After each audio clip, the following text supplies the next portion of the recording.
one.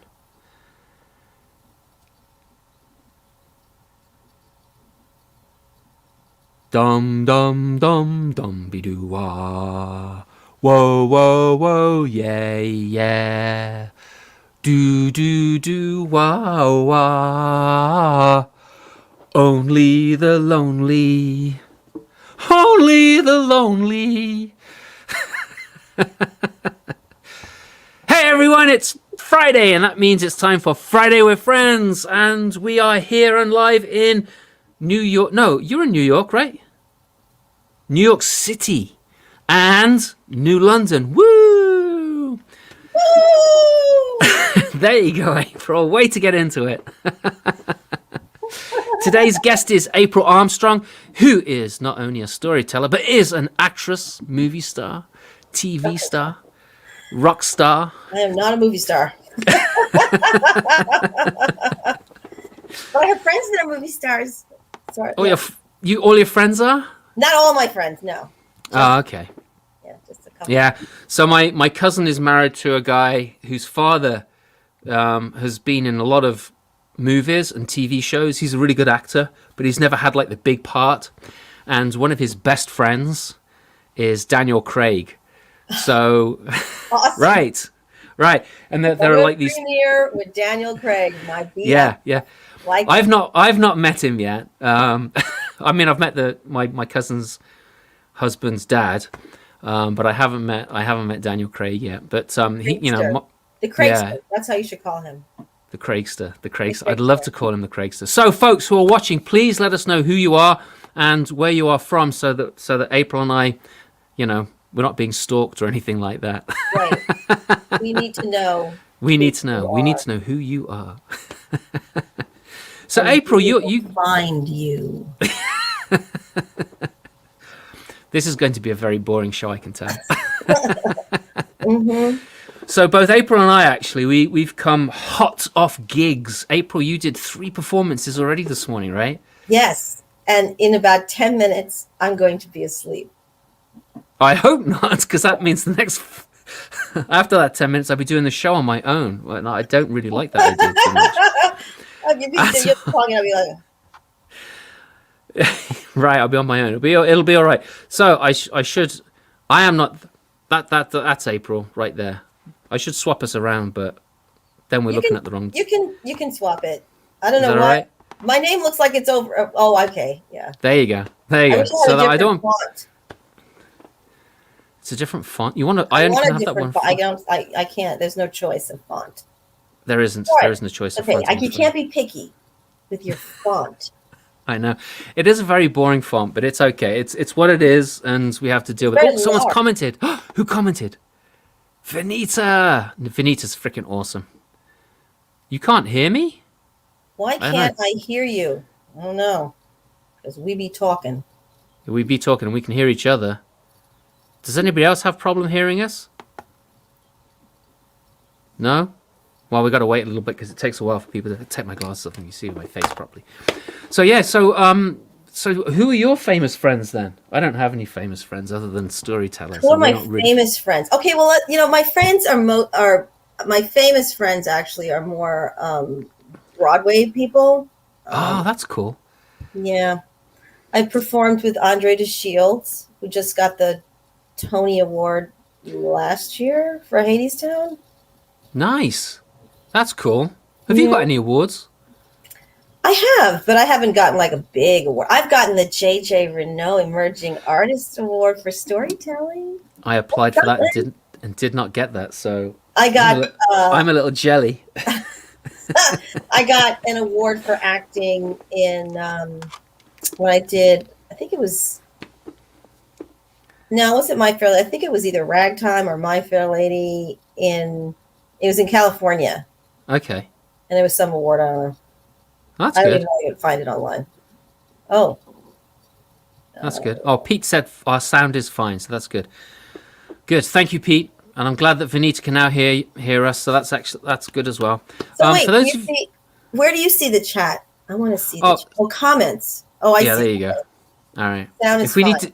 If we need to send a secret message to one another, then private you use chat. the private chat for that. Okay. Yeah. So if you need to take a bathroom break, don't put that on the comments, okay? Because everybody on The bathroom right now. so one of the things that I really that gets me excited, which is kind of silly, but I do get excited about this kind of stuff, is that April and I have a common love, I believe, and that is jazz. My parents were both very much into jazz music when in the 50s, so they were listening to a lot of Ella Fitzgerald and Count Basie and all that kind of stuff. And my mum's actually seen Ella Fitzgerald twice, and one of those times was when she was touring with Louis Armstrong, so she's also seen him. And she's still got she's still got the programs from those shows. And my dad was big into Chet Baker and to Horace Silver and people like that. And so I grew up listening to a lot of that kind of stuff. And April is also into jazz, which is really cool because you sometimes combine story with jazz music, right? I do. In fact, what are you fiddling with there? I was trying to send my friend a text so that she could get on and hear our podcast. Anyway, I'll finish in a second. So shameless self-promotion. These are my CDs, and they have jazz music. Oh, hang on. Let me make you full screen. And stories. So I have to say that I have heard at least one of these CDs. I've seen that one. And where's the other CD? This is my cat on the back. You can see him. That's right. I've got that one. And it's really good. God. It's really good. I like it a lot. And then my second CD has also jazz music, Birds of a Feather. This was not nominated. This was nominated. Was it nominated? Oh, there's something before the nomination, I think. Anyway, it was I got it nominated for a nomination. Yeah, I think there's something before. It's like the thing before the nomination, right? I don't think there is. It's nominated or it's not. No, there's a thing before you vote. People have to vote for who's going to be nominated. So I have a Grammy. I got the thing before the nomination. We'll just call it. You were nominated for a Grammy. That's what we're going to say. I wasn't really nominated for a Grammy. I wasn't on this. See, it's the back. I love that. I've got that CD as well. I've got both of your CDs. How did I do that? This is a really good one. I'm trying to work on now I'm trying to work on videos for my CDs. Ooh, that's fancy. So Lisa Wilcox, she's out in North Carolina, but she's coming down to visit soon in New Hampshire, which I'm really excited about. I get to meet her. And who's this? Someone else has just popped in. Now I've got to put my glasses back on. Oh, Steve! Hey, Steve! It's good to see. Steve is a juggler. Wednesdays with enemies. Don't do that. No, I'm not going to do that. That'd be a good SNL skit, though. It would, wouldn't it? Enemies. Wednesday was enemies. Yes. No. Steve, maybe we should do a Wednesday. Let's not go there. Anyway, Steve and I bump into each other at showcases and stuff like that. He's up in Maine. He's seen Antonio a couple of times. So where were we anyway? I got lost. I got sidetracked. We're talking about jazz. Jazz, yes. Yes, and so I love what you do with your jazz and storytelling. It's really kind of cool. It's really cool.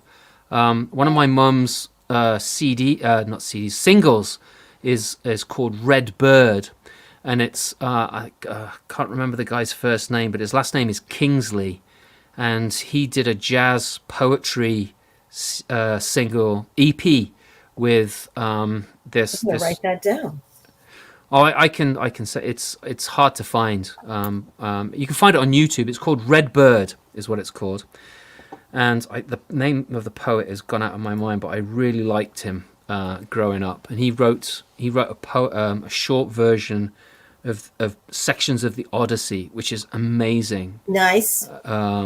It's really gritty, and I love it. And that's how I got into the Odyssey, actually. But awesome. Yeah, and more jazz stuff than. So I grew up on jazz, and you're into jazz, and that's really cool.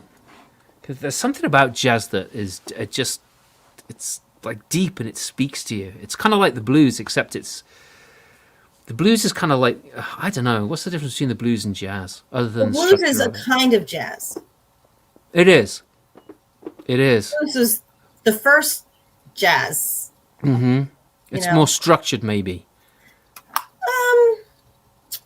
Blues has certain forms, like the 12-bar blues, but then there are other. You can have a 9-bar, 11-bar. you know. Yeah. So I see the blues as like as more or less a square room, right?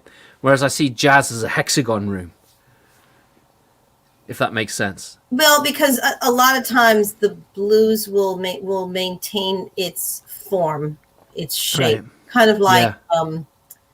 a sonata, Yes. That's a very like good way of putting it. Mozart. Mm-hmm. You know, you're going to repeat this thing. You're going to, but then, but then all jazz borrows from blues Yeah. because you're playing a blues scale. Right. All jazz borrows from blues. Which is really cool.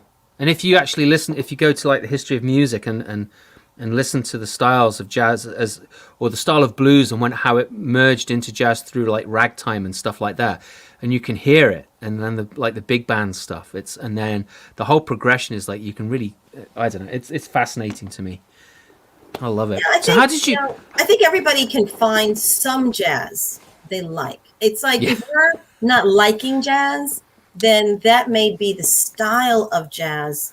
And I would encourage you to try a different style to find out what kind of jazz you're listening to, and then Right. say, "Oh, okay. Well, what other kind of jazz there's ragtime, Right. Which is fun and boppy right? and dancey and And jolly, right, and then there's swing. which is great to dance to. Almost everybody likes swing jazz, big Yeah. band kind of stuff. And then there's, fusion.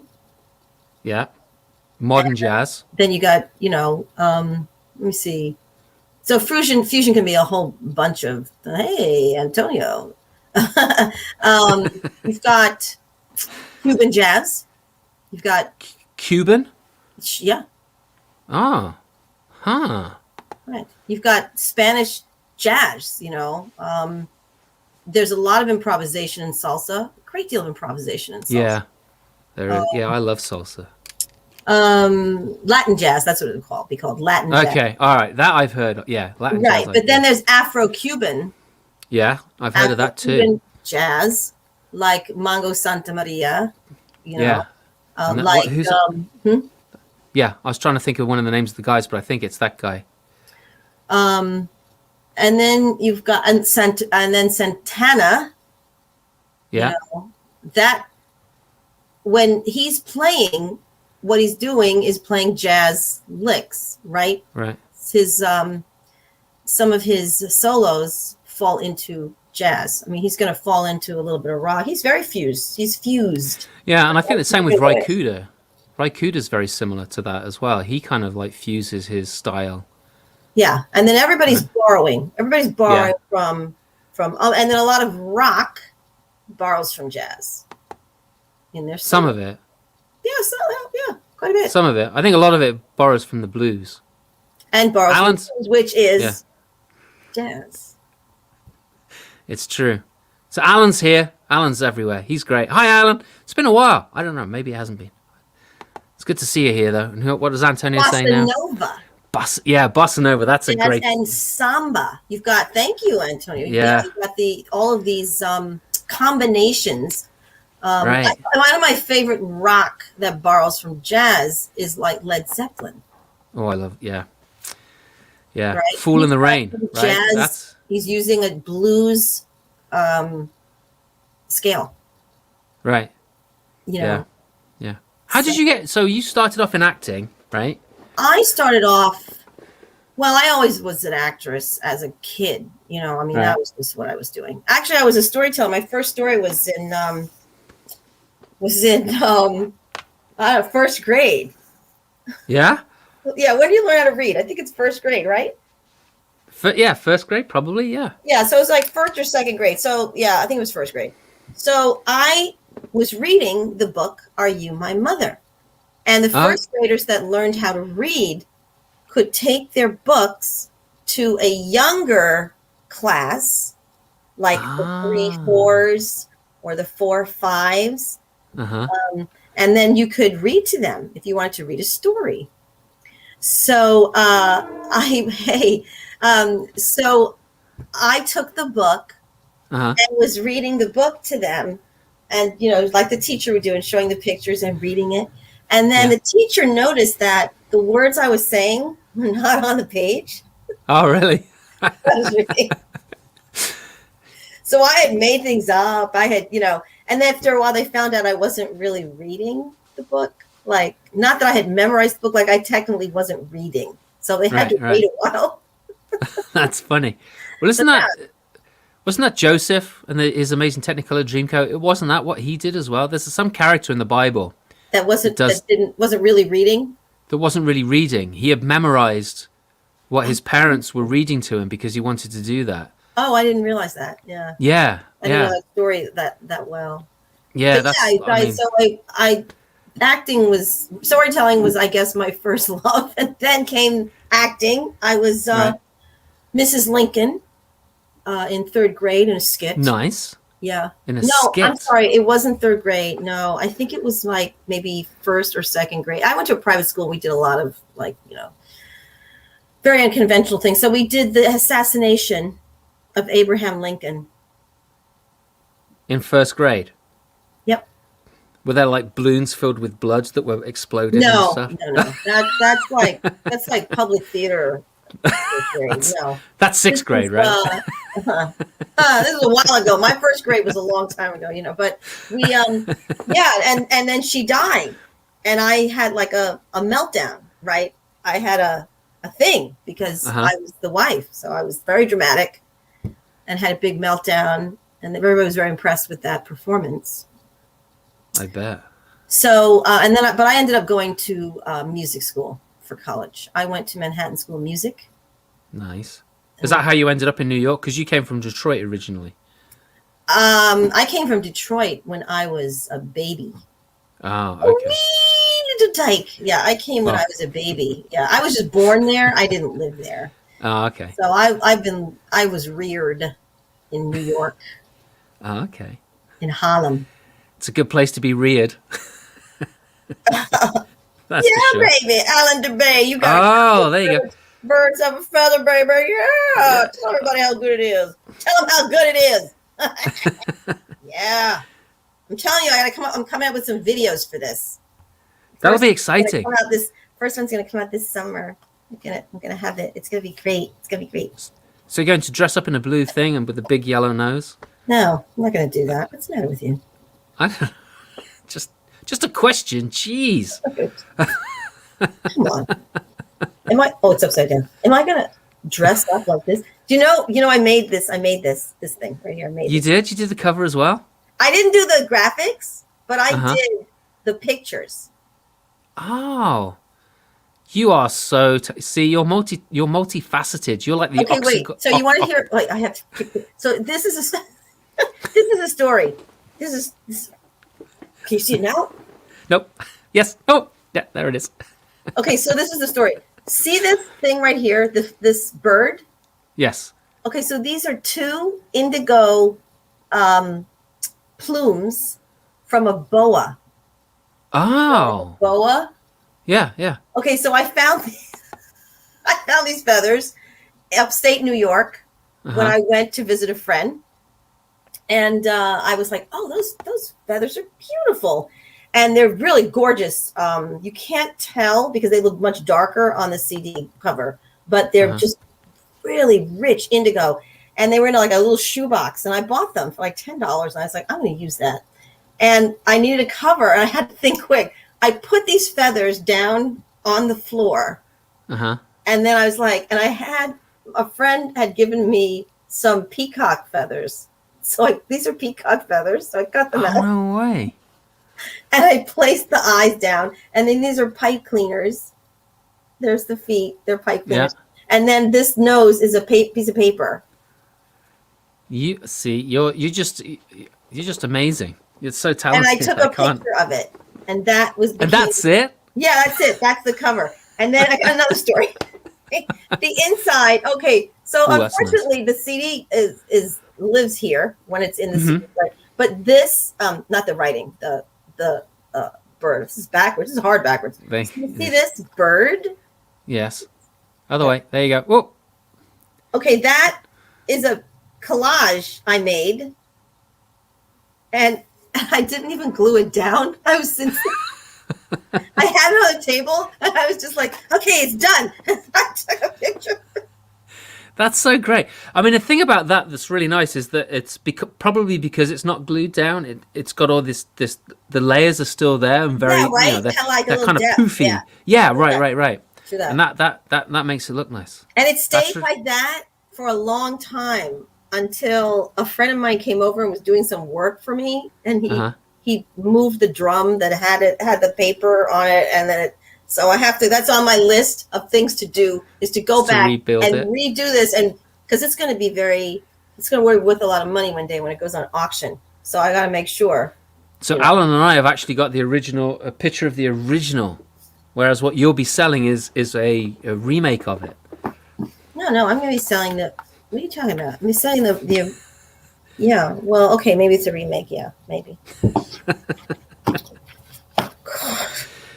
So your storytelling is pretty varied because you do these wonderful kids CDs, which is what those two are, but they're not. But adults would love them because they're jazz music.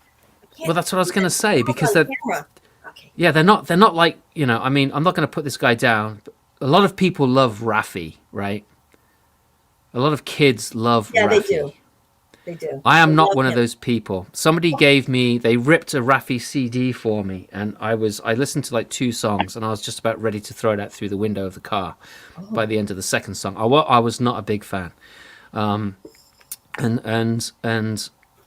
I was listening to Dan Zanes, right? And Dan Zanes started off as a punk folk fusion band. Yep. And then he created this family music band, which did a lot of Americana stuff, but also a lot of original kids music. And I loved his stuff. I mean, I would drop my kid. This is when we lived in Boston, and I would drop my kid off, and the CD would be playing in the car, and I keep listening to it, right? Whereas Raffi, my kids would be in the car, and I just want to throw the CD out of the car anyway. It's like horrible. It's not my thing at all. And I think with your CDs. There are some kids CDs, story CDs, which are I'm not going to say they're like Raffi, but they're really for kids. But your stuff is kind of like Dan Zanes. Yeah. You can listen to it with the kids, and when the kids have gone, you still end up listening to it. Yeah. Because you've got that jazz fusion stuff. I like to think of my CDs as being layered. They're layered. There's depth. Layers. They're layered. There's depth to my Cat Came Back. There's depth to my Mother Hubbard blues. There's depth. There is. Yes. That's real depth. Yes, Joey likes Raffi. Well, I'm sorry. We can't be friends anymore. Joey likes Raffi, so be careful. I know. Well, Joey and I are really good friends, but I'm going to have to unfriend her now. She said she liked Raffi. Yeah, sorry, Joey. That's her. going to be it. I am. Because she don't like Raffi. Layers like a what?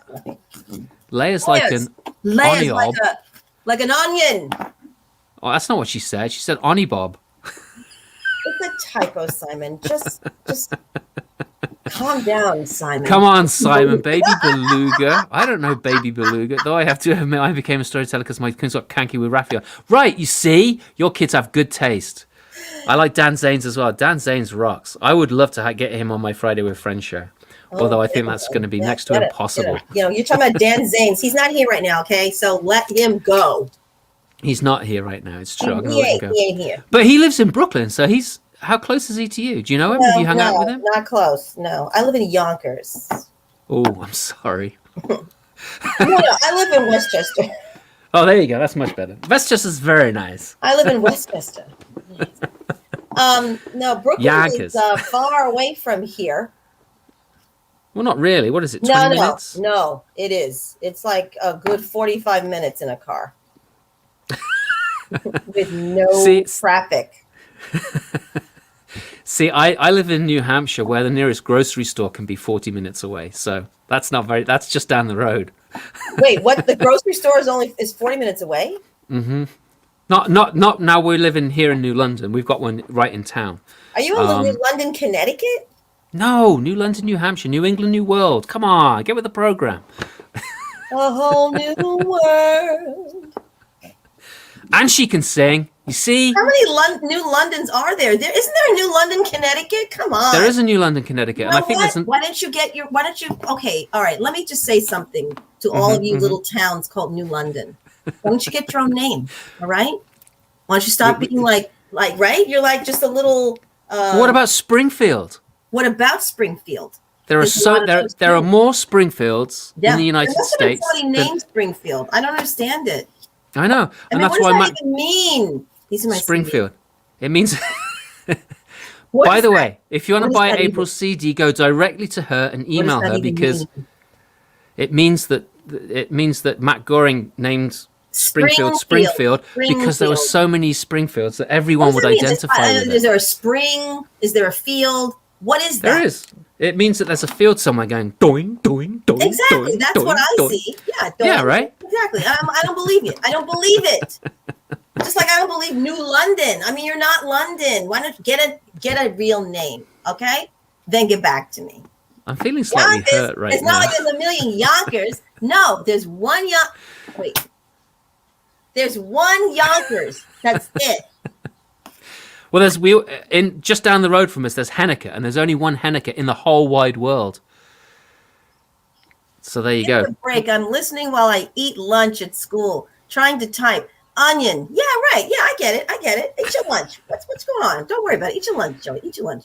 Shoot. I'll give Joey a time to break. read my chat. Actually, we were talking about me being a photographer in the olden days. Well, actually, Joey Talbot came up to my studio. I like this, Nicolette. I think the Puritans just packed up and called the next place they settled the same as the last place. Yeah, pretty much. Right? I think you're right, yeah. Springfield here, it's Springfield there. It is, it's true. What about New York, Joey? What about New York? Oh, yeah, right. Careful. New Careful. York. Yeah, but there's not more than one New York. There's not like a New York, Pennsylvania. Come on. Huh. Well, that would be a bit silly, wouldn't it? I wonder if there's a... No, let's not go there. You guys are falling apart. I know, right? No, we're not, Antonio. We're not falling Not at all, apart. not at all. The way we really are. This is... So anyway, as I was trying to create a conversation as opposed to banter. So you do those CDs for kids, but you also do this incredible story, or you're working on still this incredible story about Betsy.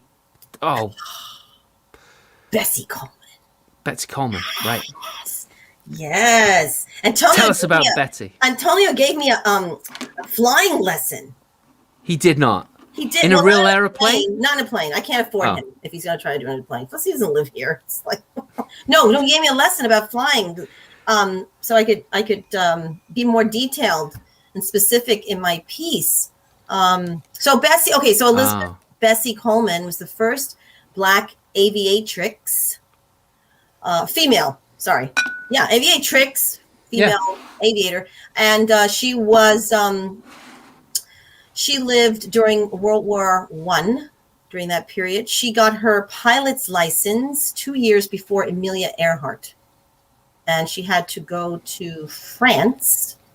She had to learn French, go to France to learn how to fly because the flying schools in Chicago, where she lived, did not allow Black people into their school. So she had to travel abroad, kind of like it used to be for opera singers in the United States. Oh, is that true as well? I don't Yeah, know. like nobody respected you unless you went to Europe and made a name for yourself and then came back. Oh, that's it's like yeah, I get that. So, but that's what was going on with Bessie Coleman. So, can I screen share on this platform? I can. So if you want to send me something in an email quickly, then I can pop it up for you. That's for sure. Oh, okay. I'll send you something in an email. Let me see if I can do it really fast. Oh my god! I bet we can. So anyway, I saw Antonio and April were sharing the screen at Sparks with me, or I was sharing it with them. I don't know. We were all sharing it together, doing this workshop, and I saw April do the Bessie Coleman story or part of it. And I was just absolutely blown away by it. It's such a good story. I mean, I've known of Bessie, but I didn't know anywhere near as much as I thought I did. She's like this amazing African American pilot woman, right? And that's pretty much what I knew. And I didn't know of the struggle that she went through, and the fact that she started from pretty much nothing and became this incredible pilot and human being. teaching herself French in France so that she could learn to be a pilot, because that's, the life choice that she made. And it's just amazing what she went through to get there. And just listening to this story just totally blew me away, because I know what other stuff April's done, and this was such a difference to the work that I'd seen her do before. So I still haven't. Have you sent it yet? I'm looking for something like quick, because otherwise I can't share on mine. Can I? I don't think so. So at the bottom of your screen, you might have a mute, stop cam mic box. I thought I had okay, wait, I have to get back to it. I have share. There you go. Yeah, go for it. Share a screen. Okay, so I'll get my screen up and then I'll share it with you. All right, okay. Screen up first. So keep Sounds talking. good. Talk amongst yourselves. Talk amongst yourselves. Chat so amongst just let me get a Erdin wedgewise. That would be nice. You should do that SNL skit, Bronx Beat. So, I don't. Because I used to live in the Bronx. I lived in the Bronx for like 20 years. So go ahead, talk to you. Talk amongst yourselves. Chat amongst yourselves. Okay, well, so I'll start. So is it like that? Like, if you is that like seen burgers? Skits, you need to watch this. Okay, all right. I'm the thing that I like best about Saturday Night Live is the news section. I just love those two guys. They just make my day. They are very funny, and I've seen like some of the older news skits. It's kind of like, huh? But I love Dan Aykroyd and those guys when they were doing their thing. That they were like the John Belushi and the Blues Brothers and all that kind of stuff. Yes, we do chat forever. It's true. Oops, that's not us. April's Bessie Coleman presentation is phenomenal. April is phenomenal. So glad to be able to tune to. Yeah. The picture's coming up, and then I'm going to share it with you. I'm waiting for it to come up.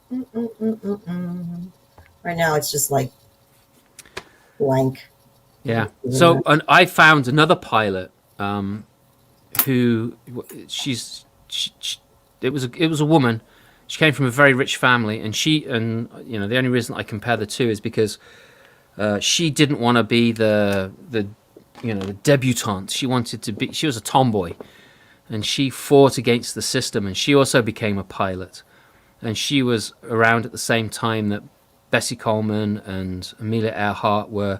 In fact, she outflew Amelia Earhart. And I'm trying to think of her name now. Pancho Sanchez. No, that's not right. Anyway, she was an amazing pilot, and she went from rags to riches. Sanchez. Wait, what? I know. No, it's totally wrong. Wait, what are you talking about? Another African American pilot? No, she's not. No, we had this conversation before. She's not African American, but she was a female pilot. Harriet Quimby? No. I think there's another one called Cox. No. Oh. Hang on, I'll find it. But she started this. She made friends. when they had like the Can you big see my picture? Hang on, let me go back. Oh, not yet. Let me add that to the stream. Oh, that's new. I haven't seen that. That's cool. So that's Bessie. That is Bessie. Well, that's the whole outfit there. Bessie. Well, I know that's what I meant. That's very, very cool. And you got a blue background there, so you can superimpose different images. Is that right? Yes, exactly. Oh, you're fine. You're good. You're very good. I try my best. Sometimes it doesn't always work, but yeah, that's so really I cool. discovered something about Bessie. So if you see her jacket, this is which one? The big long one or the short one? The long one is like the long one is supposed to be a leather coat, but I couldn't find a leather one, so I got this green one. But this jacket right here, okay, right, the one underneath, this is a real jacket. I purchased this on eBay. This jacket and these pants are 100 years old. No way. You look after those. Yeah, I don't. I have to do a replica of them because I don't want to perform in this. But that's so cool. The actual jacket. This is a jacket that a sergeant in the American Army wore. But the jacket that Bessie wore is a female jacket. It was from the Foreign Services unit with the women wore. And there's a seam. There would be a seam mid-waist. Right. At waist, right here, where the belt is. Okay. And then they would sew on the bottom part of the jacket would be like fanned out a little bit. Okay. And its pockets would be a little bit bigger. So if you looked up Foreign foreign services, women foreign service, Red Cross, you will see this uniform. And so what she did was she put on the pants and the women's jacket. And the difference is the women's jacket has an open collar. So that's the only thing that's not completely legitimate about this costume. It's an open collar, like a blazer. Right, right. And with lapels. Oh, nice. And but it was also part of World War II. I'm going to stop sharing now. It was also part of World War One, rather. Sorry, World War One. Yeah, that's so cool that you have that stuff. It's hard to find those old things. That must have cost a pretty penny. You can't find the women's jacket at all. Yeah, that doesn't surprise me. No, you can't find it because there weren't many of them, I would imagine. There weren't many of them, right? I mean, like you figured, like there were hundreds and thousands of men in the army, in the armed forces, right? And they had more than one jacket, more than right. But the women, there weren't that many. And especially if they were foreign services where they would go overseas or whatever. Most of the women that were in the war were nurses. Right. Yeah. And that's an interesting story too, because women weren't even allowed to be nurses originally. Right. Right? Which is, and now look what happens. It's like a guy becomes a nurse and it's like, oh, you're a nurse? Why didn't you want to become a doctor? Exactly. Yeah, right. Right. It's like crazy. Right. But, at that point, we were taking away anything a woman did to make money was taking away a man's job from a man. That's the way it's working. Yeah. I know. It's crazy. Geraldine Mock? Is that? No. I think that, no. Okay, Pancho Barnes. That's who it is. It's Pancho Barnes. She was this heiress. And she blew all her money in bad investments and stuff. And she became, she actually started this ranch. Pancho Barnes, Pancho Barnes, yeah. And she started this, what was the name of it? The Happy Bottom Riding Club. And a lot of the pilots in the Mojave Desert. Happy what? Bottom. Yes. Okay, I don't know, but that doesn't sound like a great name for a flying. Well, it wasn't just a flying club. A lot of the pilots that were at the Air Force Base there, she would have these big parties. Is this something that I don't think if you have kids, they need to like hang up now. We're good because that's as far as we're going right now. But her life story is fascinating because she was in poverty at the end of her life, and people like one of the Chuck Yeager, right? He was one of the famous pilots, right? So Chuck Yeager, found out that she was living in this hovel in poverty, in squalor, right? And he was able to get sort her life out again and get her back on track. And did the speaking circuit, and he got a lot of pilots of his era and ilk to help support her. So her life story is quite fascinating. Yes, she came from an incredibly rich white family, and she also, wanted to lead the life that she wanted to lead. Didn't really know how to do it, and she was ripped off of her money by husbands people that she married, and she was always supportive of the pilots that she looked after at her little riding club, and it's a fascinating story. There aren't many books written about it. There's 2 books written about her. So go and check her out. Here's Loretta Phillips. Yay, Loretta! It's good to see you. So good. Yes, you're in South Dakota now. Wow, she's going all over the place. She's bopping everywhere. I haven't been to the Dakotas. I have 5 states in the United States I've never been to. Yeah, I want to go to the Dakotas. I've not been to the Dakotas. Do they allow Black people in the Dakotas? I just want to know. I don't know. I don't know anybody out there. But I don't know anybody out there. I don't know anybody that's ever been there. I don't know anyone that's been there either, apart from, never heard of her. Thanks. You're welcome. Well, Lisa, I'm still waiting for Loretta to tell me if I can go to the Dakotas or not. I bet you can. Loretta, can April go to the Dakotas with you? Are you there for long enough for her to visit? So let's get back to Betsy because she's phenomenal. Not Betsy. Bessie. Yeah. Talk about Bessie. Tell me about Bessie. Well, tell everybody else about Bessie. Bessie is going to be at the my show is going to be at the Kravis Center. Is it going to be broadcast live? It's going to be at the theater. I will be live at the theater in West Palm Beach at the Kravis Center for 10 shows starting November 29th. So let's all get our tickets for Florida. Yeah. And we'll fly down there and have tickets. Yes. You're always welcome. Thanks, Loretta. I'm coming to stay with you. I'm not staying in no Airbnb. I'm coming to stay. So put your address down there so you can send me a private message. You know? Yeah, send a private message. And I've actually been to Montana. That's another place I haven't been to. I want to go there. I want to go and visit Mo Reynolds because Mo Reynolds in Montana knows each other because there's not that many people. It's very spread out. That's true. It is very spread out. Where's my hands? I can't function with this. Everything's spread backwards. out. No, it's okay. It's okay because I want to see you. So come to West Palm Beach to the Kravis Center in Florida on November 29th to December 3rd of this year, and you'll see my show, Two Wings to Heaven, the Bessie Coleman show. Two Wings to Heaven. I love that's the name. working title. I don't know. I've been thinking about her. There was a lot of transformation with Bessie. That's kind of the theme of my show. I know, but she started off as picking cotton. And she migrated to north from Oklahoma to Chicago. She went to she stayed with her brother who had been in the army in the war, and then she opened up a chili parlor.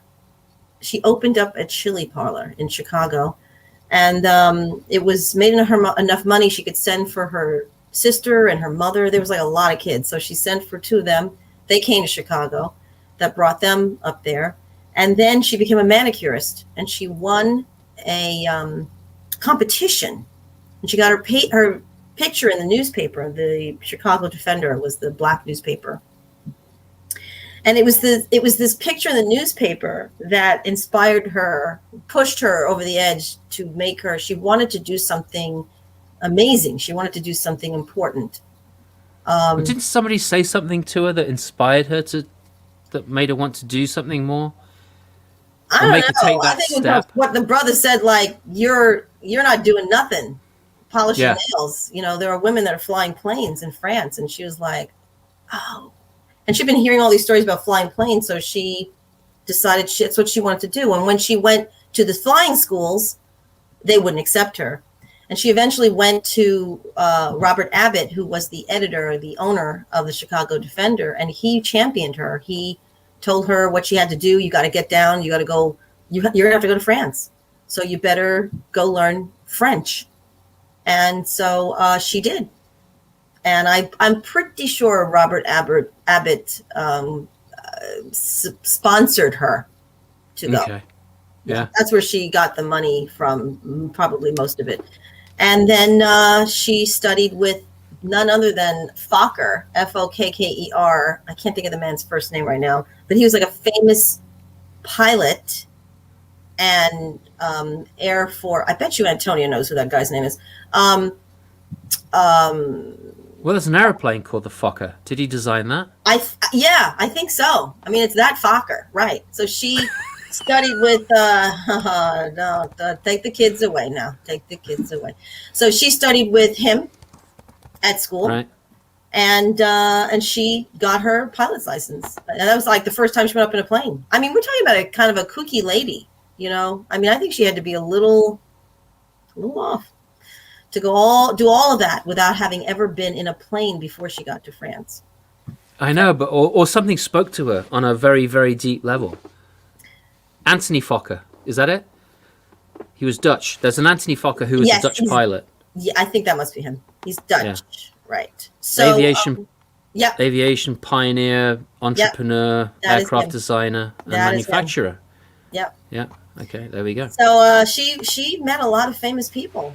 When she came back to when she came back from the trip, I think at one point she didn't go directly to Chicago. She came back through New York, like the ship docked in New York, right? And there were reporters there to meet her. The New York Times, the Chicago Tribune was there to say, hey, what's going on? And when you look at the article in the newspaper, I saw a clip. It's like colored girl, like a colored girl from Chicago came back from, it's called her a girl. Yeah. Not a woman, right? Right. A black girl. Anyway, so that was interesting. Or they might have called her a Negro girl, but at that point. So she did that, and then she went back again. She couldn't find work. So she went back to France. She went back to Europe, and she flew all over Europe. She flew for a variety of countries. She took pictures for Pathé, the Pathé. Oh, Pathé News, yeah. Huge, yeah. She flew the first prototype for the commercial airplane called the Dornier seaplane. Or Dornier. Oh, wow. Yeah. The Dornier. Yeah. Yeah. It had a kitchen in it. I mean, it was the real deal. Yeah. And it could hold 75 people. She flew that plane. She was the first one. And they called them airliners back in those days, right? Right. Because they were like ship liners. They had like everything on board, right? Yeah. And Pete Abdallah is saying something about the History Center in Orlando. There's a photo and write-up in the History Center in Orlando and an act of a tour that represents Bessie. Yay, Bessie! So if April doesn't want to make any money, she can come here. Oh, but I don't want to make any money. Oh, that's sweet. No, get me some money, okay? Who's that, Pete? Come on. Yeah, Pete. Uncle Pete. You can do it now. You can do like a GoFundMe. I want to pay for April Armstrong to come here. Yeah. Yeah, I think that'd be a good idea. And they'll come. They will come. They will come. Because you're a movie star. They will come. Right. So what TV shows have you been in? Come on, you've been in TV shows and all sorts of stuff. I haven't been on much TV. I've been auditioning for a crap load of television lately. Oh my God. Children, cover your ears. That's potty language. What haven't I auditioned for? It's been awesome. It's been like a super duper year of auditioning. So you're working up your audition chops. I've been on Law and Order, SVU 7 times. Pay the lady. Thank you, Andrea. Thank you. SUV? What's that? I haven't said that show. SVU. What's wrong with you, Simon? Oh my God. You don't have television in New London? Really. We have way too much. Change the name and get some TV. Get some cable. All right. So I did Law and Order. I've been on a couple of soap operas before that. What else was I on? How do you like working the soap operas? What are they like to work on? Soap operas were. Are they different to like? Not what? Soap operas were very stressful for me. They were stressful. It was freezing in the studio. So cold. I have to keep everything cold for the cameras, for the equipment. At least that's how it had been. And I did some extra work on soap operas. That's kind of how I started. Okay. I got my AFTRA card. That was the first card I got, and you could buy into AFTRA at the time. So AFTRA is what the TV people used to have. TV and radio used to be AFTRA. Okay. I think it's American Federation of Television Radio. Television radio announcers, something like that. So I did extra work, and I was on one of the shows. I think it was what was it? As the World Turns. I was on As the World Turns, but I had a part. Actually, I had lines on As the World Turns. But this was just extra work, and I can't think of the name of it. It was like either All My Children or General Hospital or something. Anyway, there was a very mean stage manager. He was very mean.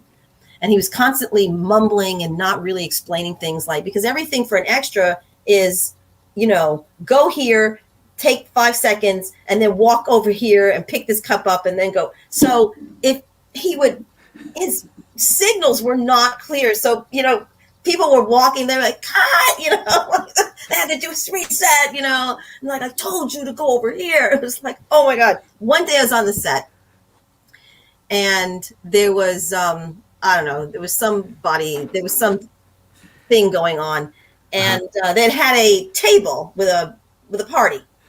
Okay. And he was there. This is the stage manager, right? Whoever he was, assistant. He was not the stage manager. He's like one of the assistant directors.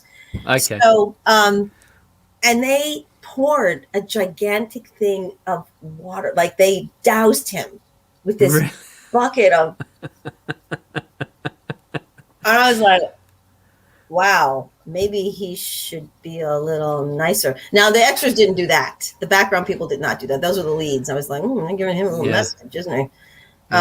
Yeah, everybody was really laughing, so that wasn't. Oh, yeah, if the extras do that, they don't work again. Generally, they don't speaking, work I ever. imagine. Yeah. Yes, ever again. But yes, I've been on that, and I've been on. I was on City on a Hill. Okay. I don't think that's aired yet. So. Okay.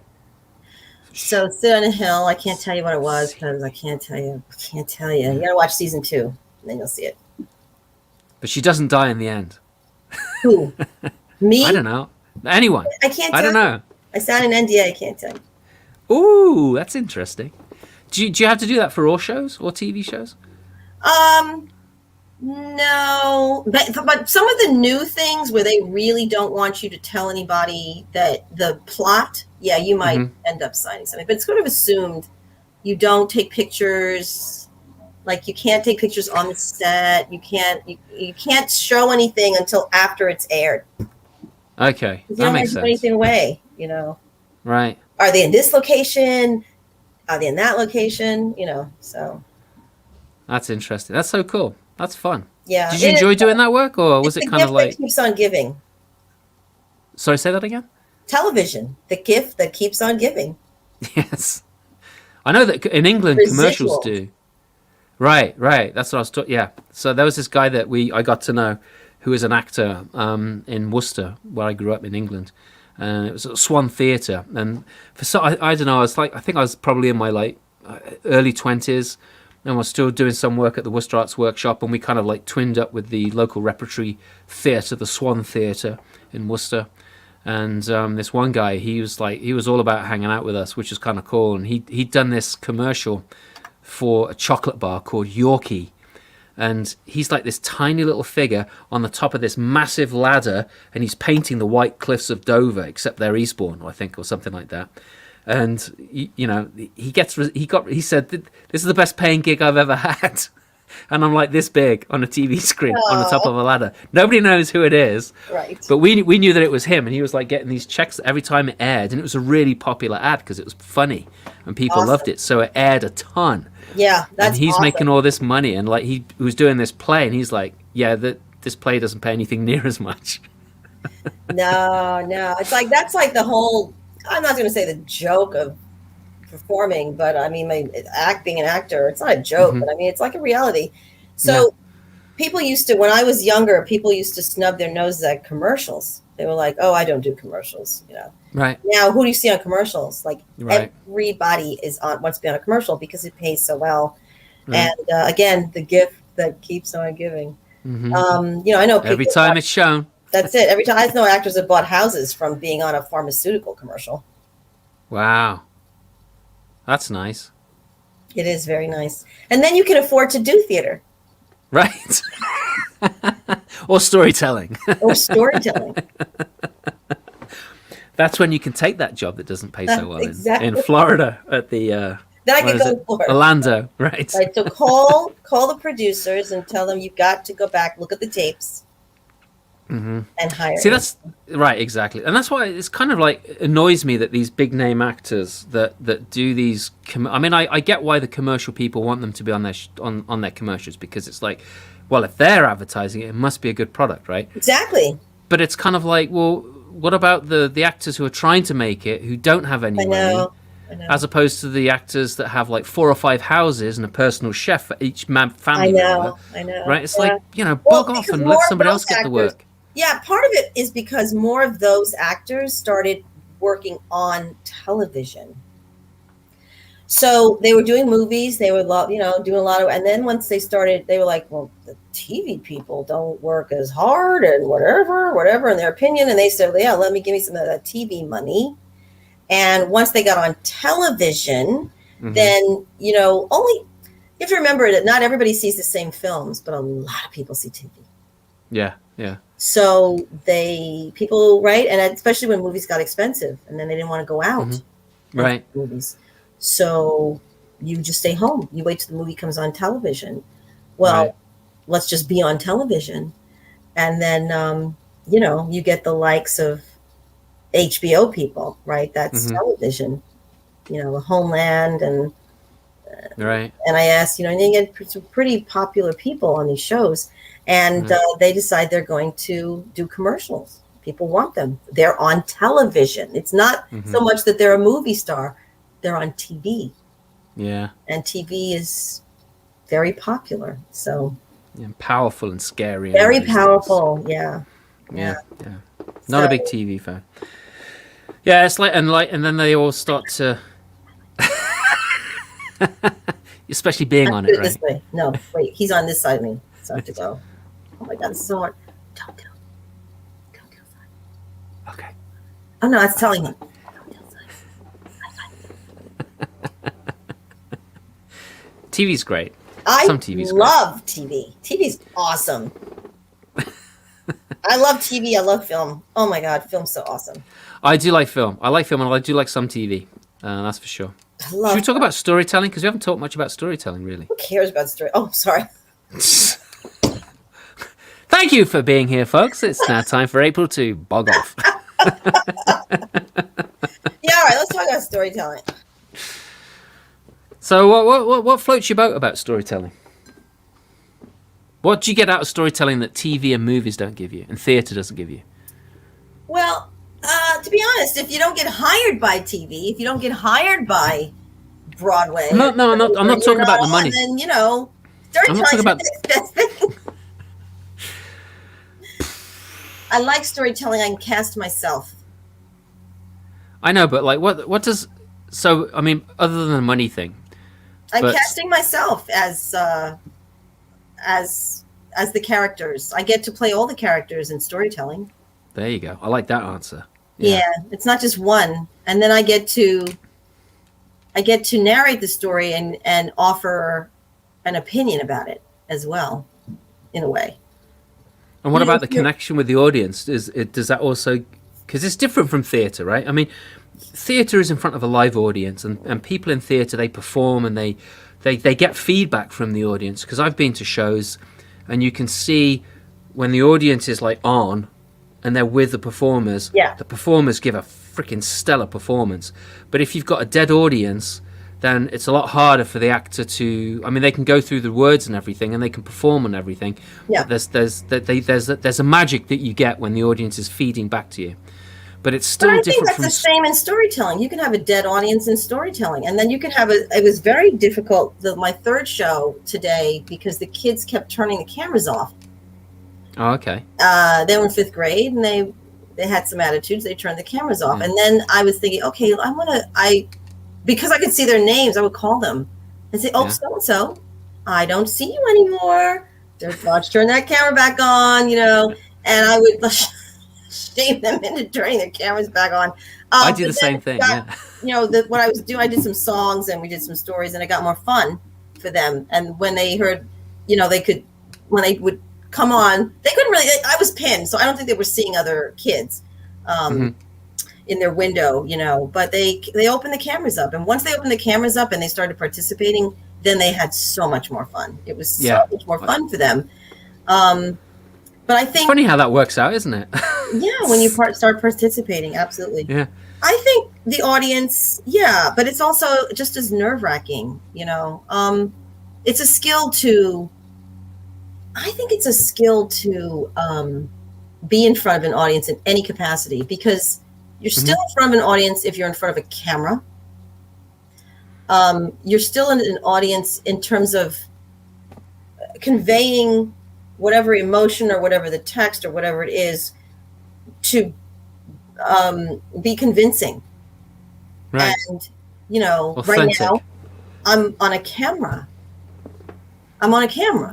Right. And right? we're interacting with people. Right.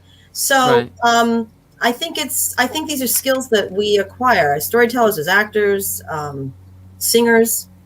I think singing is singing is fabulous, right? You see them, they're applauding, you can feel what's happening. I can't always feel what's happening in storytelling, but I can see them. What made it very hard for when COVID happened because of the masks. All of a sudden, you cannot see the whole expression. You can't see their face. You can't see their right. You can't see the mouth. And they're the closest people are 20 feet away, right? And you're trying to be far away from them and all that, right? Right. You've like got your binoculars. All right, let me see if I can see them. Yes. The first in-person gig that I did, right? The closest people to me were 35 because they put a caution tape up. Yes. 20 feet away, and then people are actually 15 feet behind that. Right. And everyone's got these masks on. Yep. And then they're not close to me at all, and I can't really hear them because it's an outdoor venue, right? And so the wind's like carrying a lot of the sound. I've got my PA so I can hear what I'm doing, right? But I'm like looking at these. Are they having a choking fit, or are they laughing? Right. Are they laughing, or do you need an ambulance? Yeah, exactly. Right. I think that's really important. It is. We're really basing our performance about, like you say, Loretta, how they're receiving the story, what we're seeing. You can know. There are times when you can't know. There are times when you've got a cultural thing going on where they're not reacting because that's their culture to not react. Mm-hmm. And then you don't know to the end. You just honestly don't know. But then for the rest of the time, your audience, and you say, okay. Someone's nodding off over there. I'm getting too long with this. Let me start singing. I learned this from my good friend and storyteller Christine Campbell. You've got to pick up what's going on in the audience. You can't just, do your own. You can't take a selfie. You've got to be. You can, but it doesn't look good. Some of what you're doing. There's a proper word for this, but it's not proper to this show. Self-love. You could call it that. Self-love. Yes. You know what I'm saying? You cannot have a lot of self-love when you are performing. You have to be aware of your. You have to give up your ego. Yeah. To some degree. Hold up a 2 if you like this. We have to be in service to the story. This is what Mo says. Hold up a 2 if you like this story. Hold up a 3 if it's lame. Yeah, right. What do you guys? Right. I like that, Mo. That's excellent. Or they get up and then leave. That's my favorite. Yeah. See, they go like this. That's so I play the bowron, right? And so I use that as a thing, but I also have multiple sticks, so that if someone's nodding off, I can throw one at them. I got sticks. Yeah, there you go. What kind of sticks do you have? I got drums in the basement. Yeah, I'm not throwing my sticks at these people, but this one's broken. So, do you have a drum? Do you have a drum kit? This is my practice stick. You play a drum kit? That's another thing we have in common. Yeah. I bought a kit at the beginning of COVID. I was like, oh, you did? Oh, we gonna be stuck in that house for a long time. That was my birthday present to myself. I bought myself a drum kit. What is it? What kind of kit is it? I don't know. It's red. It's pretty. Oh, you see, I'm like thinking, well, she's a jazz musician, so maybe she went with a Ludwig. But then the Rogers kits are really nice too. I don't know if she maybe should have used Rogers kit. It's a used kit. It's awesome. I bought it in New Jersey. Okay, well, it doesn't really matter if you don't care. If it sounds good and you like it and it's red and sparkly. Great. It sounds great. I got what is it? Sibian? Yes. I got a Sibian ride. I got what size is it? Huh? What size is it? Oh my God, it's big. 24-incher? Yeah, it's big. Big ride. Nice. And then I got a small crash. It sounds good though. Okay. It starts with a P. Is there a pasty? P? Pasty. I love pasty cymbals. They're my favorite. They're so bright. Yeah. I used to have a 26-inch pasty ride cymbal, and that thing would take out a whole room. Awesome. It was so good. Awesome. Yeah, I really don't remember the name of the kit, but it's very good. And like I said, I got it used. It was awesome to buy everything, secondhand. And I haven't played it in a while because I've been just kind of busy. But well, we are probably at time. So if you want me to do a story, I probably should do it now. Yes, do a story. Yes. So would people like to hear April tell a story, or would you just like us to continue our we're actually going ridiculous, nowhere banter. ridiculous. Hang on. Andrea Cameron says she has Talmudic rabbis recommend keeping children in. I take it a compliment, and they feel comfortable with me. Yeah, Nicolette, I understand that. She says kids fall asleep and. Yeah, nuts. I like that. Marshmallows. Yeah, right. Also Don't work. take it personally. Drum language. Right? I'm reading it too. I don't know why I'm trying to make my eyes are going to hurt if I don't put my glasses on. Talmudic rabbis recommend keeping the children engaged during Passover story by throwing nuts. Okay, wait. True story. Oh, okay. So, and then you're going to segue wonderfully into the story. Yeah, that whatever. you want to tell. So listen. So in 5th and 6th grade, I went to school in Terrytown, and we had a music teacher. I will not say his name in case he's still. But I'm absolutely sure. No, this man's got to be retired if he's still alive. So I'm going to tell you his name. Mr. Marcassani. Mr. Marcassani, I remember he was tall. He was like bald in the front, and he had dark hair on the sides. And he did play the piano, but he loved music. And one of his favorite bands was the Beatles. He would play a lot of Beatles songs for us, and he would hand out the words, so we knew all the words. We would sing along, right? He put the record on. I don't think he was playing. I think he was really just putting the record on. It was public school. What do you want? All right. So anyway. So we're, you know him. She's in Montana. She's pulling your leg. I don't know him, but I'm coming to Montana. I told you I've been in Montana. I know how to get around Montana. I'm coming there. All right. You probably know my friend anyway, because everybody knows everybody in Montana. All right. So, Mr. Marcassani would be like, he'd have his arm up like in the back of he'd be standing, and he'd just have his arm over the piano, and he'd be like snapping his fingers and stuff, and got the sheet. He'd be reading it, and then some kid, it was always the same couple of kids. One kid would do something. Uh-huh. Or if we were singing, we had music books, and then we were singing. I remember we sang this stupid song about a boll weevil. I don't know why we're singing songs about. We live in Westchester. Why are we singing a song about a boll weevil? Okay, so anyway, the boll weevil, blah blah blah, and so these are old songs. I remember the caissons go rolling along. This is where I grew up, right? Okay, so we're singing these songs, and my favorite was "The Cat Came Back," which is why I sing it on the CD. This is my CD. You can get it on Apple Music, okay, and Amazon. Okay, so anyway, not on Amazon. Don't buy anything from Amazon. Right, buy it directly from April. She makes more money that way. Yeah, come to my website. Right. See? Come to my website and buy it for me. I will send it to you. Okay. So anyway, we're singing these songs, right? We're singing "Cat Came Back," whatever. "Cat Came Back" is really violent. I had to change the words on my CD because it was so violent. I got CDs too, You gotta hear what happens to the cat. I mean, the cat's crazy. It's a lot of violence. We sang violent songs back then. That's what we did. Anyway, like past my head. Right, but it's going this way, like this comes the music textbook. Wow! And he would throw music textbooks at children. He would throw them at them. Now I'm trying to remember in my mind. I'm like, were those hardcover books?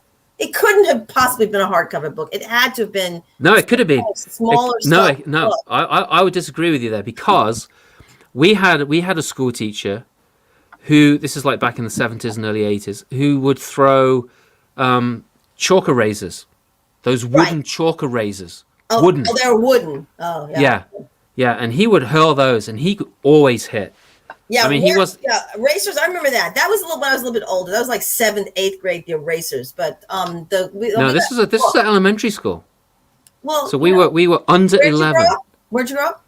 I went to school. I'll tell you the name of the school. It was Purtiswell Primary School, and the principal, or the headmaster. Yeah, but wait, where was it? In Worcester, in England. Oh, well, see, that's how they do things there. It's true. It's like a European thing. It is. When we get the cane, we'd have to hold our hands out, and he would have a. Oh yeah, you got the cane. No, we did. You had to go to Catholic school if you wanted that kind of punishment. Yeah, you didn't have to go to Catholic school in England. You had to sign up for Catholic school, then you got all of that. Not me, because we weren't Catholics. I didn't get that, but I heard about it. Well, that's good from my friends. Yeah, they were like, they was like, those nuns, they had some bad things to say about those nuns. Anyway, Marcus Sani would throw those books, smash that kid right up beside his head. And he loved opera. Opera was his favorite. Did he sing it? Did he like law? Did he do sang, that? Kind of he didn't know. You know what? He didn't sing. I think that was like the thing. True Catholic schools are all. He would reward people. Well, we sang opera. We had English words of the operas, and we would sing them. Like Carmen was one of his favorites, so we sang a lot of Carmen. We sang a lot of Aida. Did you ever sing Galileo, whatever that was? Galileo? What is that? Galileo, let me go, Figaro. I'm with you, Simon. That is not opera, okay? It's rock opera. It's not even rock opera. It's not even rock opera, okay? Tommy. We did Yeah. Tommy. Tommy is rock opera. The Tommy is rock opera. But Tommy that wasn't the is rock first opera. one. That wasn't the first rock opera. Because Pete Townsend did a mini rock opera. Yeah, I know. He did another one. I don't know what it Yeah, was. little But mini anyway, one. that was rock opera. Mhm. And I went to see the ballet of Tommy at the New York City Center. And why did Ballet I go? of Tommy? Yep. There was a... You are kidding me. I am not. There was How a can you do- ballet of the rock opera Tommy at City Center. Okay? And and I went because I was one of the good kids in class and I got a ticket. So was Tommy in a tutu? No, Tommy wasn't in a tutu. It wasn't that kind of ballet. It was a dance. It was like a ballet, but yeah. Yeah. Yeah. It was good. It was good. Well, it's like singing, the... just the Who was playing. Yeah, it was good. Well, the Who's good. The Who, great band. Right. Tommy, yeah. Yeah, right. See me. So my friend Billy... Feel me, touch me. Can't do that now. 6 feet apart, girl. No touching. No touching.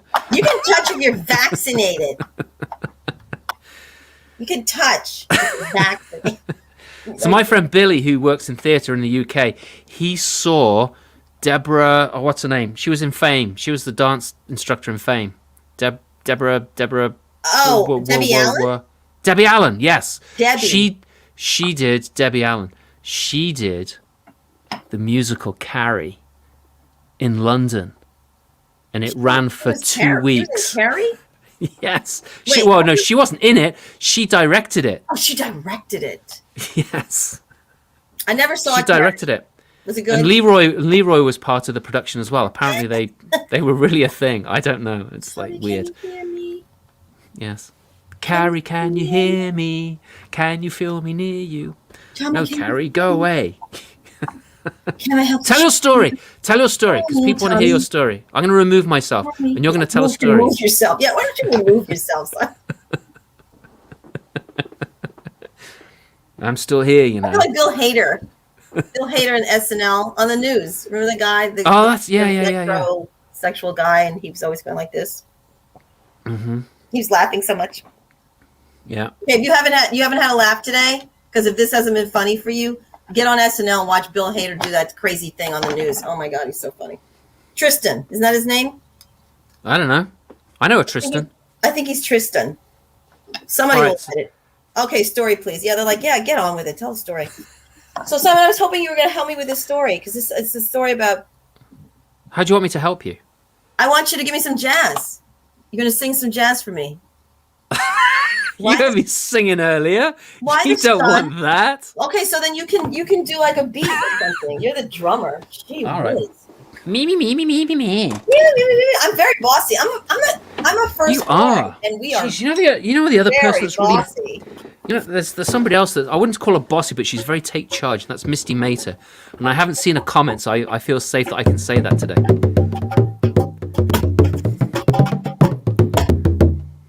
All right. It's not going to work with both of us drumming. Okay.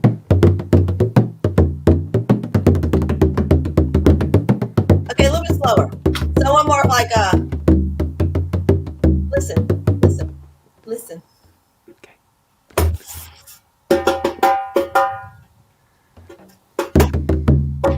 Why don't you just play it? It'll be a lot easier.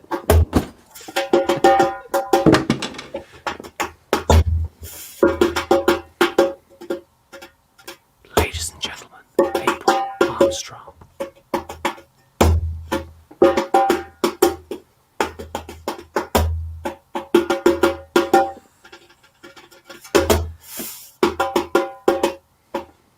So the sun was married to the moon, and they were in love. They were in love. And they lived in a little honeymoon cottage up in the mountains.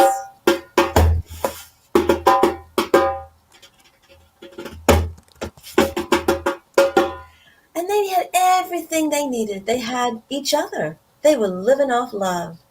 But after a while, the sun started to miss his brother. And he said to his wife, Moon, I really miss my brother. I want him to come and visit me and know that we are married and visit my house, so I could show my house off to him and my lovely wife. And Moon said, Husband, you are right. We need our families. You should call your brother. You haven't called your brother. You haven't spoken to him in years. Call your brother. Have him come and visit. We'll bring his whole have him bring his whole family. Everybody can sleep on the floor. We'll make pallets. Have him come. So that is what Sun did. He called to the moon in a very sudden cosmic ways out. He called to his brother, whose name was Ocean.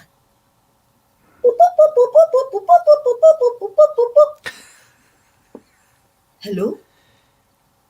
Ocean? Are you there? It's your brother, Sun. And Ocean answered and said, Brother, Sun, how are you? It's been so long. Yes, it's Sun. I've been looking for you. I've been wanting you to come and visit. I got married. I want you to come and meet my beautiful wife, Moon. Come, bring your whole family. We'll put you somewhere. And Ocean said, Oh, brother, I'm so sorry, but I have a big family now, and we're just not going to fit in your house. So maybe if you get a bigger house, we can come. But thank you so much for calling, and congratulations on your marriage. Sun was so upset. But instead of pouting, he took his energy and he put it into building a bigger house.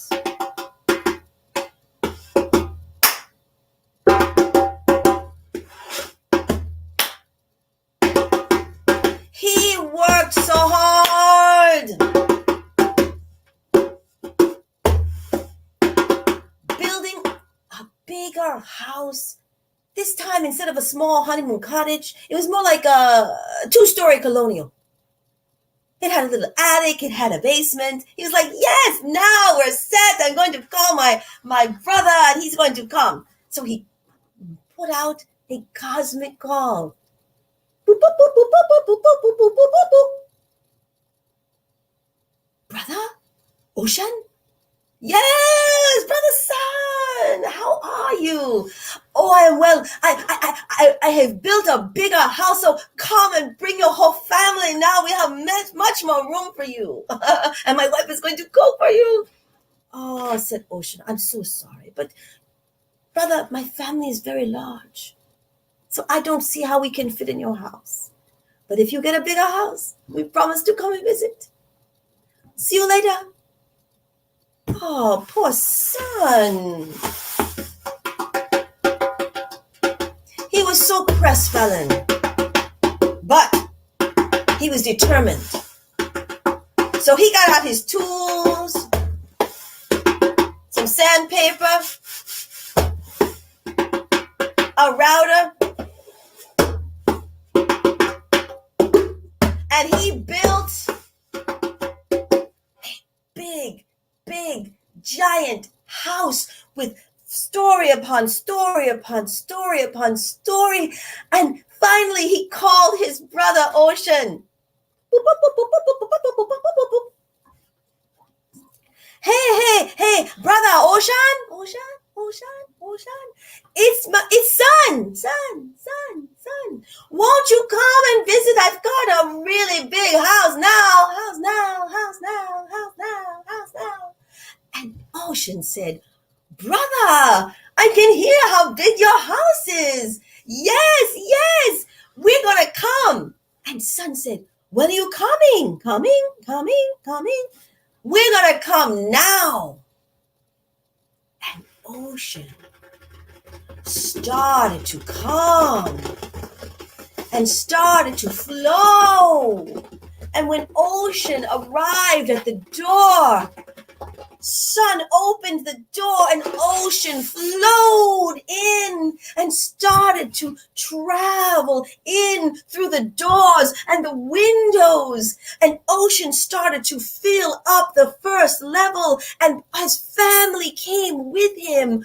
All of the ocean creatures, fish of every size and color, and there were dolphins and whales and crabs walking on the ocean floor, and little seahorses and sea anemones and jellyfish and octopi, and all the fish and all the family of the ocean was coming and filling up the house.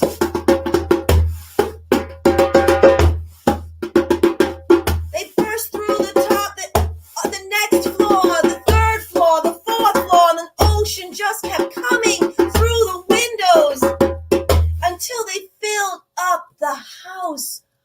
And Sun and Moon, they had to climb to higher levels before they would drown. And they got higher and higher and higher until they were in the sky. And now to this day, the sun and the moon live in the sky. And the ocean, oh, the ocean is down below.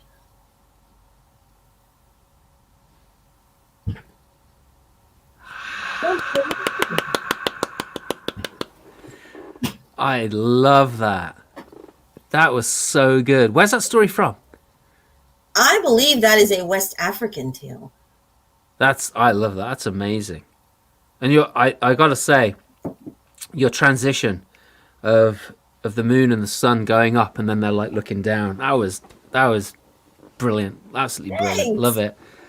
Yeah. That is a good example, folks, of using the format that we have these days. Look at all of this. Renee Kim Ray, love this. Thanks. Lisa Wilcox, big smiley face. Clap, clap, clap. Renee, fabulous. Much applause. Three claps and a run and a snap. That's fantastic telling. So Andrea must have heard it before. Lisa Wilcox says, you are a storyteller. She is. And the dancing, yes, the dancing creatures. That was really good as well. And Loretta Phillips, amazing. I love to tell this story to the kids in school. And then I say, put the creatures in the chat.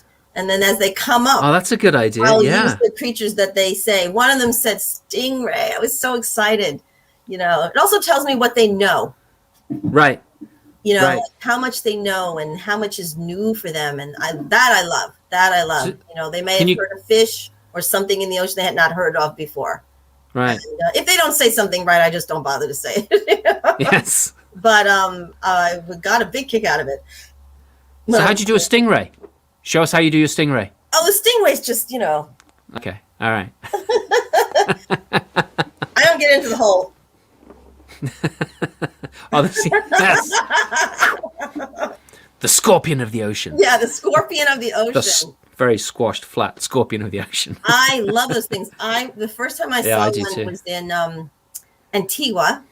My husband and I went on vacation, and we were in a kind of a bay area, you know. And so, because I'm a very poor swimmer, and I had some snorkels on, right, and some. The snorkel goes that way. You got your face mask. I had the thing on, right, the mask, yes. And then the snorkel, right. So I have this right? And I'm down in the water trying to see the little fish. And I saw some little things there. And all of a sudden, I look up like this, and there's a stingray, like right here. And it was about as big as a large plate, you know, like a platter. And I sat up so fast. Oh my God. It scared me so bad. I was like, did you have bubbles coming out of your face mask and everything? I just stood up. I was like, oh my God. You know? The stingray is probably like, calm down, crazy. What's going on? Crazy lady. Crazy fish, crazy fish. Everything in the ocean's a fish to them, right? Crazy fish, crazy fish. Oh, you're so crazy. That's my favorite line these days from that movie, Silver Lining Playbook. And Jennifer Lewis says, oh, like such a cute movie. And she says to him, calm down, crazy. Yeah, I get called fool a lot. Like, bye, Andrea. See you guys later. Bye. Thank you. Yeah, thanks, Andrea, for being here. Appreciate it. And Renee says, yes, agree that getting the children to chime in ideas is so exciting for them. Oh my God. And they do have the best ideas. They really do. They often help me tell stories that in ways that I didn't know I was going to tell because of what. Isn't that cool? With. Yeah. All right. I love it when kids do that. I love it when kids do that. Well, April, we've gone way over time. It's now 2:26, and you'll have to edit this. We sent so much stuff in here. Well, there's no editing. This is a live show. It is what it is, right? So I got to say a massive thank you for not only being on the show, but for taking almost an hour and a half of your time up. It was fun. It was great. Spending it here with me. I'm glad you enjoyed it. Thank you, comments, people, audience. Yes. Thank you. Oh, Megan's here. Megan Wells has just joined us. Wonderful conversation. Love hearing you. Yes, thank you, Megan. Appreciate you being here. Thanks, everyone, for being here. That's it for this Friday. So for those of you who have been with us for a while, Dr. Martin Shaw, not the actor Martin Shaw from England, but Dr. Martin Shaw, the folklorist and mythologist. I'm trying to get him on Friday with Friends, and we're going to, if we do, then I want to discuss the handless maiden with him. So that might be a bit more of an adult conversation than we normally have, although this one kind of took a few turns in places. So I'm hoping to get him on the show. So keep your eyes peeled. We're also going to have Tony Cranston. He's going to be on the show at some point or another. So yes, we're going to have some fun people coming up, I hope. And I cannot do that because it's not Zoom, I'm afraid, April. I cannot save the chat, but you can go back and listen and look at the chat on Facebook later on. So that'll be fine. Okay. Right. So thanks everyone for being here. Thanks for sticking out to the very end. We love you. We appreciate you so much. Be well. Stay safe. Remember, if there are lots of people around, still wear your mask. It's probably a good idea. Wear your mask. Don't trust other people. Wear your mask. Yeah, right. So see you next week, or maybe not. Thanks, maybe the week after. Bye.